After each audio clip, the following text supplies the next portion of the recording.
So let's start today's message with this. All right, now let's jump right on into the video. Like and subscribe. We're going to be talking about the importance on why you should never stop your medications, but more in particular, psych medications, why you shouldn't stop them abruptly. You should not cold turkey them. This will be education as well to anyone out there who's just curious to know, or if you're currently taking meds, the proper way to get off of a medication. So let's jump right on into it. All right, so as stated, never stop your medications abruptly. If this would be even something like, let's say, prednisone, if you've been taking it for a decent amount of time, you'd always want to taper that. Or going to what I'll be discussing more so to what I see in the psychiatric setting, which is more so psych medications. But this applies to anything that you've been consuming for a long amount of time. You should always talk to your healthcare provider and get education from them as well. But this is stuff that I see as a psychiatric RN from when I'm helping or when I'm doing my assessments on patients and whatnot. This is the most common things I see when it comes to stopping medications abruptly.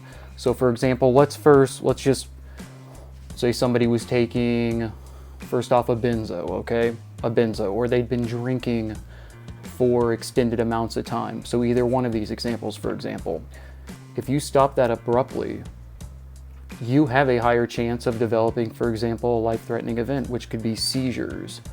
You could actually potentially develop after it, if you have an initial seizure, a chronic long-term seizure disorder. I'm not going to say epilepsy, because that is not true, but you can develop seizure disorders in regards to having a reaction to a drug when stopping in particular abruptly. So that is one of the most important things to know, is if you are stopping something abruptly, even let's just say something like, okay, lithium, which we discussed in the last video. Check out that video if you're interested in knowing everything you need to know about lithium. I'll post that as well at the very end of the video. But in regards to things like lithium, if you stop that even abruptly too, you can develop seizures, you can develop really bad muscle stiffness, you can develop horrible your temperature swings go up and down, things like this. So my point to this being is, regardless of, and let's just keep it this way, let's keep it once again on the psych side. When it comes to psych medications, I'll say this: seizures, chronic even migraines, things like this are common if you stop them abruptly. And I'm not saying this happens to everyone, but this is, if it does happen, if you have an adverse reaction to stopping something abruptly, this is the most common and potential things you might run into, and once again, things I've seen. Now, the second thing I want to briefly discuss is when stopping a psych med in particular. One of the most common things that will happen, let's say, for example, you were taking an antidepressant, so let's say fluoxetine or Prozac. You were taking that and you stop that abruptly.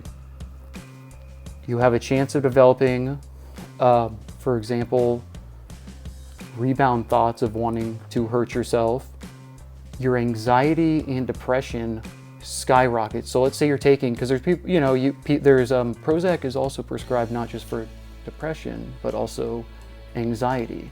And if you stop that abruptly, for example, you don't think it's working, you stop it abruptly, one thing that's fairly common is that anxiety and depression, the baseline that you're at, where you think it's really bad, it can go up, it can 10x that.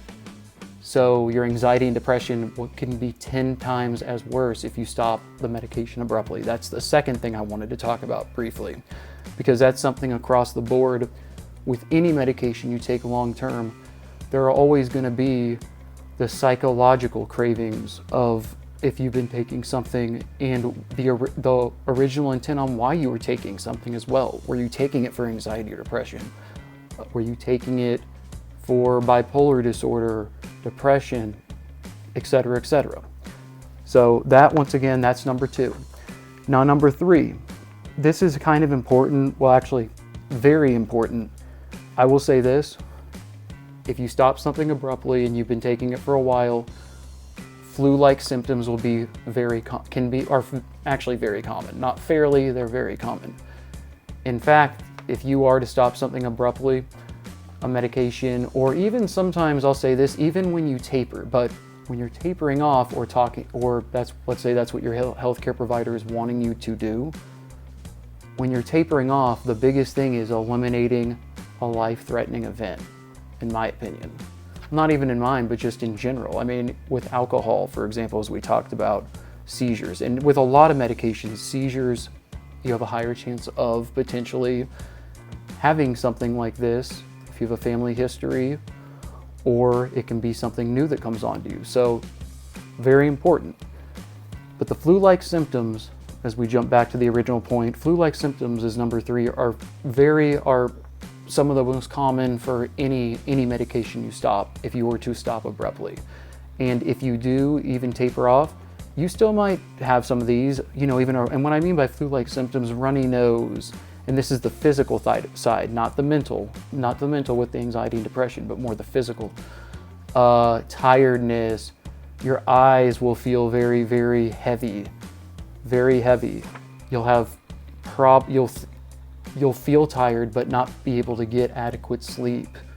Things like this, tossing and turning, muscle pain. And for example, like this was when I was actually in nursing school. I got mono, and I was put on prednisone for a short amount of time. And I'll tell you, when you take that, because my tonsils got really, really, really swollen, actually extremely swollen to where I could barely breathe at this point. But prednisone, within getting down those first couple doses, because I never even acknowledged, or not even acknowledged, but didn't realize, we take for granted basic things such as even like swallowing, because it's so natural. It's natural, and it's an automatic response. But when that's in trouble, it's crazy how, in my opinion, I put things into perspective with that, and how I really, really came during that experience. I know I'm going on a little bit of a tangent here, but when I had mono, really getting back to just the basics. And what I mean by this is just understanding to be thankful that you wake up the next day, being just blessed in ways like this. But in regards to mono, when I was getting off of the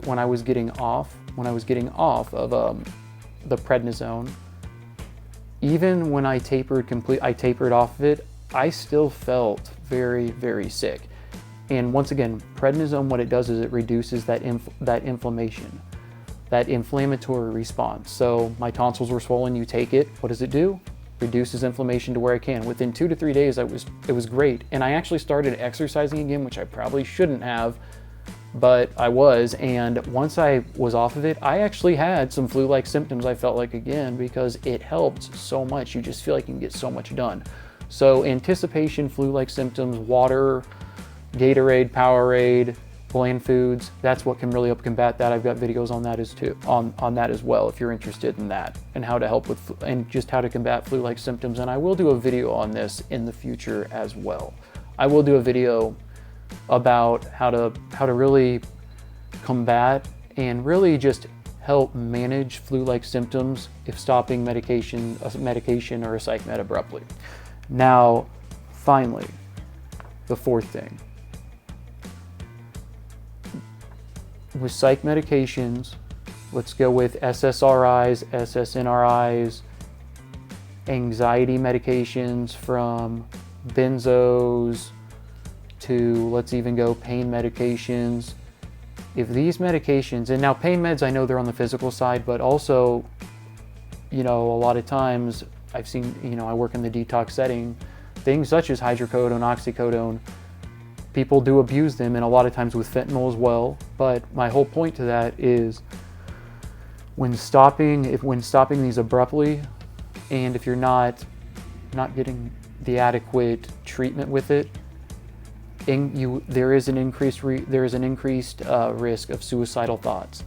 They do, unfortunately, happen. It is common, but this is why, once again, as stated, you should not stop meds abruptly, because if you taper off of it, or you listen to your provider, they switch a medication for you, you can eliminate most of the things I'm talking about. Because I know they sound kind of scary, but I'm doing this once again to just really hit home. This whole message summed up in this, 10 minutes, is never stop medications abruptly. The only reason you would be if your healthcare provider told you so. And there are some instances where that does happen, where you can switch psych meds, you can taper off for a few days, then start a new med. This happens. This is common to an extent. But I just wanted to hit this. I know I haven't done a video in a while. I was a little under the weather a few days ago. I still have another video about the history of methamphetamine that I'm working on. I'm not quite done with it. And then I will do a video about flu-like symptoms for, in particular, psych meds, but once again, other classes of meds this applies to as well. And in more particular, if you're having flu-like symptoms, how you can manage, and I'm not going to say prevent, but manage the symptoms in a manageable way to where you won't feel like you're losing all control. So let's get ready for that one to come out. Like and subscribe. Leave a comment about medications, if you've ever stopped meds abruptly, your experiences with it. Once again, I'll be starting a podcast soon as well. That's in the process. But check out, I'll leave some playlists. My 365 days of running, I'll leave at the end as well. Check that out. I've been running every day. And I don't do a short every day on it, but I pair them every 3 to 4 days, but I am running every day as well. And then at the very end of it, once I hit day 365, and I'll do a separate thing for the shorts on this soon. I'm going to be running a 5K. Actually, I'm going to be running a mile to see where my mile time is timed, and then I'm going to also be doing a 5K as well to see where I can, to see what I can do. Because I feel like I've gotten a lot stronger through this as well. I mean, because I've been doing things such as, just push-ups a lot, and push-ups go a far way, doing some burpees, things like this. So check all that out as well. I know that was a little bit of a tangent, but I wanted everyone to know I'm still doing content. No worries, it is still going to be coming out. And the memes and the videos will continue on, so don't be hating. I love you all. Like and subscribe. That is your daily dose of mental health with Adam. I'm out. Woo-ah!